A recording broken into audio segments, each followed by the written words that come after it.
Uyu munsi ni ku cyumweru, ni itariki 10 z'ukwezi kwa gatanu, umwaka ni wa wundi 2026. Umugambi w'Imana ku buzima bwawe. Ijambo ry'Imana muri Yobu ibice 19 riravuga ngo ariko njye ubwanjye nzi yuko umucunguzi wanjye ariho, kandi amaherezo azahagarara mu isi. Iri jambo rifite umutwe uvuga ngo Yobu ahamya ko afite umucunguzi uzamukiza.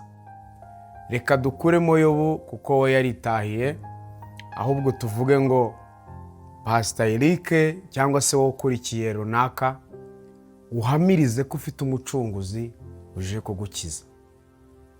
Ufite umucunguzi uje kugukiza. Umucunguzi muri iki gihe kumubona biragoye, cyane ko nayo batari afite uwamucungura mu bantu. Iyo usomye ibice bibanziriza iki gice cya 19 ubona uburyo Yobu yagiye avuga amagambo navuga ngo yari akomeye mu buryo bwo kuyumva, agaragaza ko ubuzima bwiwe bwari budafite umuntu n'umwe wo kuburengera. Araho yavuze muri 14:7 ngo erega hariho ibyiringiro ko igiti cyatemwe iyo gitemwe cyongera gushibuka kandi kikajya